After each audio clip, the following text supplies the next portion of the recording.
Unit economics is the whole game. Yeah. And then they end up with such a small margin. What are some things you look for to make sure that the cost stays really low before, just to make sure you have that margin when you retail?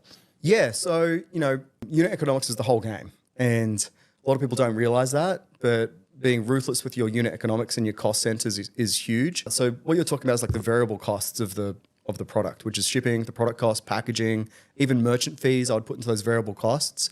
And the thing with the variable costs is that they scale with you. So some costs, like fixed costs, like subscriptions and rent, you can kind of grow and they don't grow with you, so they get more efficient. But you need to be hyper-focused on variable cost. I think one of the things that people do not realize is how much margin they need in the product. So big mistake I see people make when it comes to e-commerce is that they'll find a supplier and they'll see that they can bring something into the world for $50 and they're going to sell it for $100. They think 50%, margin or a 2 times Double my markup. money, right?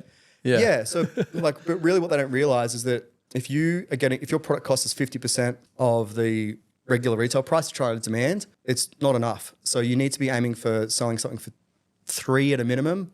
Everything I've bought into the world has been a 5 times markup because you need to be able to afford ads, you need to be able to afford shipping, have a profit in there, some fixed costs.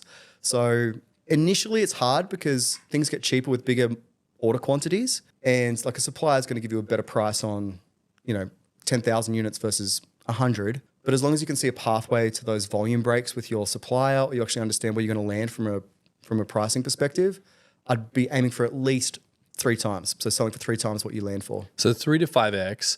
And then let's just say in this scenario, it's 5x the product. The product costs $10 and you can then sell it for like $50